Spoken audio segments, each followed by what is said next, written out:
नमस्कार दोस्तों, SMD channel के अंदर आपका बहुत बहुत स्वागत है।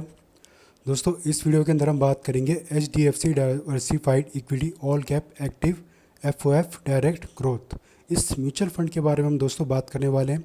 आपकी जानकारी के लिए बता दूं दोस्तों, इसमें 10 सितंबर को इसकी लॉन्चिंग डेट थी और एंड डेट जो है 24 सितंबर हमें देखने को मिल रही है और इसका अलॉटमेंट हमें 29 तारीख को मिलेगा, जैसा कि आपको अपनी स्क्रीन पर दिखाई दे रहा है। अब दोस्तों, इस म्यूचुअल फंड के बारे में हम इस वीडियो के अंदर क्या स्पेशली बात करने वाले हैं उसके बारे में मैं आपको मोटा मोटा बता दूं। पहले तो दोस्तों, जब भी कोई HDFC का इस तरीके का फंड आता है, किसी और भी म्यूचुअल फंड का कोई भी म्यूचुअल फंड लॉन्च होता है, तब ठीक से आप जो है इसमें स्टडी नहीं करते हैं। बहुत से लोग जो है बस इस हेडिंग देख लेते हैं कि भाई ठीक है, इक्विटी ऑल कैप आ गया, ठीक है।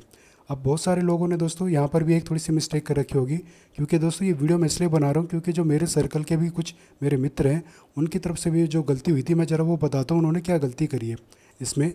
उन्होंने बस हेडिंग देख ली और क्या देखा कि इक्विटी ऑल कैप फंड है।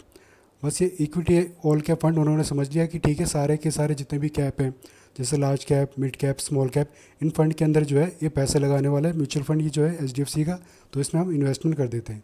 लेकिन उन्होंने दोस्तों क्या चीज़ नहीं देखी, ये FOF, इस चीज़ के ऊपर उनका ध्यान नहीं गया। और मुझे उम्मीद है दोस्तों बहुत से लोग होंगे जो व्यूअर्स इसको देख रहे होंगे, उनका भी FOF के ऊपर ध्यान नहीं गया होगा। दोस्तों, जो FOF का मतलब होता है फंड ऑफ फंड, यानी कि इस फंड के पास जो भी पैसा आएगा SIP के थ्रू या लमसम के थ्रू जाएगा, तो इक्विटी के अंदर ही पैसा सारा का सारा, लेकिन म्यूचुअल फंड स्कीम्स के थ्रू जाएगा दोस्तों ये सारा का सारा पैसा, ना कि डायरेक्ट ये स्टॉक खरीदने वाले हैं। इसको मैं थोड़ा सा और आपके लिए आसान करता हूँ दोस्तों। इसके कंपटीशन का एक और म्यूचुअल फंड है दोस्तों, आप इसको देखिए ज़रा यहाँ पर, ICICI का दोस्तों Indian equity FOF direct growth है।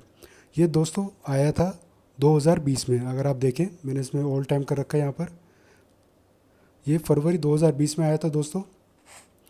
ये FOF है दोस्तों, जो आपको ये दिखाना चाहता हूँ, ये कहाँ पर इन्वेस्ट करा है पैसा, आप देखिए अब ज़रा ध्यान से।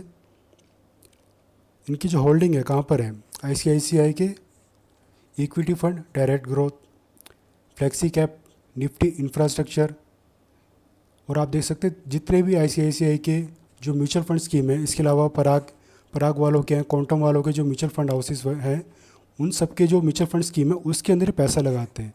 तो ऐसे ही दोस्तों जो HDFC का ये फंड निकल कर आया है, ये कह रहा है कि हम इक्विटी ऑल कैप के अंदर ये सारे की सारी स्कीम जो है इनकी, उसमें पैसा लगाएंगे। अब इनकी इक्विटी ऑल कैप कौन से हैं दोस्तों फंड, आप देखें आप ज़रा। मैं HDFC के ऑफिशियल वेबसाइट पर आ गया हूँ, यहाँ पर मैंने इक्विटी सेलेक्ट कर रखा है क्योंकि इक्विटी ऑल कैप है ये। तो जो आपको स्कीम्स नज़र आ रही हैं, जैसे फ्लेक्सी कैप फंड है, लार्ज कैप फंड है, उसके अलावा mid cap, small cap, manufacturing, multi cap, large and mid, infrastructure, housing, focus fund, dividend yield, value fund, banking infrastructure, pharma, technology fund, business, MNC, transport and logistic, जो कि फ़िलहाल के लिए अच्छा चल रहा है थोड़ा सा, डिफेंस फंड। और इसके अलावा जिस तरीके के इक्विटी फंड स्कीम है, इसके अंदर ये फंड पैसा लगाएगा और यहाँ से हमें एक अच्छा खासा रिटर्न मिलने की उम्मीद है। लेकिन कम से कम 5 साल प्लस तक दोस्तों हमें यहाँ पर इन्वेस्टेड रहना होगा।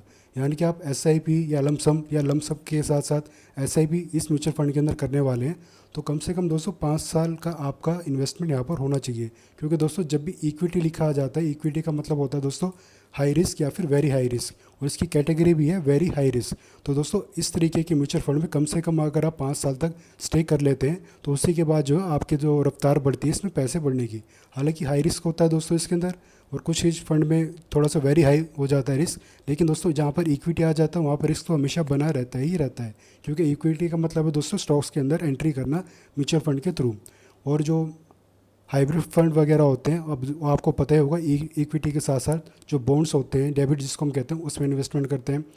तो कुल मिलाकर कहने की बात ये दोस्तों, ये वेरी हाई रिस्क वाला है। तो और इस तरीके की म्यूचुअल फंड में जहाँ पर इक्विटी होता है दोस्तों, कम से कम 5 साल के लिए अपनी पोजीशन को होल्ड करके रखना बहुत ही ज़्यादा ज़रूरी होता है, तभी जाके कुछ यहाँ पर पैसा बन पाता है। हालांकि 5 साल प्लस भी आप बने रहेंगे तो दोस्तों डेफिनेटली अच्छा खासा रिटर्न मिलेगा। लेकिन कुछ लोग जो है दोस्तों वेरी हाई रिस्क ये कैटेगरी देख के थोड़ा सा डर जाते हैं।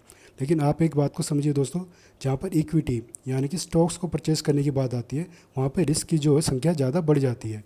और इसके अलावा दोस्तों जैसे कि आप देख पा रहे हैं, जो उनकी स्कीम होती है इक्विटी, डेबिट, हाइब्रिड, ये 3 मेन स्कीम होती है किसी भी म्यूचुअल फंड में।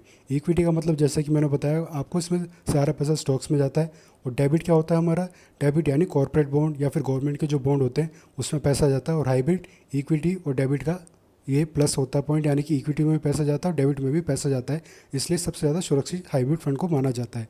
लेकिन दोस्तों जिसको थोड़ा सा रिस्क लेने की इच्छा रहती है, जो रिस्क ले सकते हैं थोड़ा थोड़ा पैसा डालकर, वो मोस्टली इक्विटी के अंदर जाते हैं, क्योंकि इक्विटी के अंदर दोस्तों अच्छे खासे रिटर्न हमें बनते हुए देखने को मिल रहे हैं।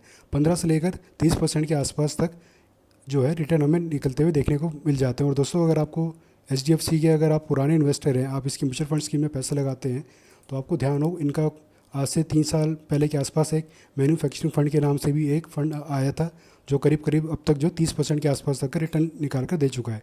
वो भी वेरी हाई रिस्क कैटेगरी का एक म्यूचुअल फंड स्कीम थी। तो दोस्तों ये भी एक वेरी हाई रिस्क कैटेगरी की है स्कीम। और अब अगर आप इसमें अभी पैसा इन्वेस्ट नहीं करना चाहते दोस्तों, जब भी इसका अलॉटमेंट होगा 29 तारीख का, तब आप इस स्कीम को चाहे ग्रो के डीमेट अकाउंट के थ्रू या अपने डीमेट अकाउंट के थ्रू जो भी आप यूज़ करते हैं, वहाँ पर इस स्कीम के अंदर जाकर देख सकते हैं कि कहाँ पर इन्होंने अपनी होल्डिंग कर रखी है। जैसे ICICI का हम देख पा रहे हैं, इनकी होल्डिंग जो 17 स्कीम्स के अंदर चलने लग रही है, जिसमें पराग पारिक हो गया और ICICI का भी हो चुका है, इनकी खुद की स्कीम है। और इसके अलावा निप्पॉन के कुछ स्कीम्स है, वहाँ पर भी इन्होंने जो इन्वेस्टमेंट कर रखी है। तो इसी तरीके से दोस्तों 29 तारीख के बाद हमें पता चल जाएगा कि कौन कौन सी म्यूचुअल फंड स्कीम के अंदर ये वाला फंड अपना पैसा इन्वेस्ट करने वाला है। और दोस्तों ये मैं आपको बता दूं, थोड़ा सा जो गोल्ड ETF वगैरह होते हैं, वहाँ पर भी पैसा थोड़ा सा इन्वेस्ट करने वाले हैं। ये तो दोस्तों मोटी मोटी बातें होगी। अब थोड़ी सी मेन बात देख लेते हम, जैसे कि इसका जो है एक्सपेंस रेशियो क्या है। एक्सपेंस रेशियो दोस्तों ऑफिशियली अनाउंसमेंट नहीं करी गई है, लेकिन जो इनकी PDF फाइल लॉन्च हुई थी, जहाँ पर उन्होंने सारी डिटेलिंग दे रखी थी, वहाँ पर इनकी तरफ से कहा गया था कि जो नॉर्मल म्यूचुअल फंड स्कीम होती है उनके मुकाबले जो है एक्सपेंशन रेशियो थोड़ा सा कम होने वाला है, क्योंकि इसमें डिस्ट्रीब्यूटेड एक्सपेंशन और कमीशन का जो रोल होता है वो इस तरीके के FOF में देखने को नहीं मिलता। तो उसके चलते दोस्तों थोड़ा सा जो है हमें एक्सपेंशन रेशियो कम देखने को मिलेगा नॉर्मल म्यूचुअल फंड स्कीम्स के मुकाबले। एग्जिट लॉट दोस्तों वही हमेशा 1% के आसपास रहता है। अगर 1 साल से पहले आप अपने पैसे एग्जिट करते हैं तो एग्जिट लॉट 1% की पेनल्टी के साथ आपको देना पड़ेगा, फिर टैक्स वगैरह जो लगते हैं सो लगते हैं। और 1 साल प्लस अगर आप इस स्टॉक में अपनी पोजीशन को होल्ड करके रखते हैं, तो 1 साल के बाद इसमें आप आराम से 1.25 लाख रुपए तक अपना पैसा निकाल सकते हैं, जिसमें किसी भी तरीके का ना तो टैक्स लगेगा, ना ही कोई पेनल्टी लगेगी, ना ही कोई एग्जिट लगेगा। और लॉन्ग टर्म का कैपिटल गेन का जो टैक्स है दोस्तों आपको पता ही होगा, 12.5% सरकार हमसे लेती है। तो दोस्तों कुछ ज़रूरी अपडेट्स थी जो इसके बारे में मुझे आपसे शेयर करने का मन करा, क्योंकि जैसे कि मैंने वीडियो के स्टार्टिंग में आपको बताया था, मेरे कुछ दोस्तों से भी मिस्टेक हो रही थी इस फंड को समझने में। जैसे कि मैंने बताया FOF को थोड़ा सा इग्नोर करता है, FOF की तरफ उनकी नज़र ही नहीं गई कि फंड ऑफ फंड होता क्या है एक्चुअल में।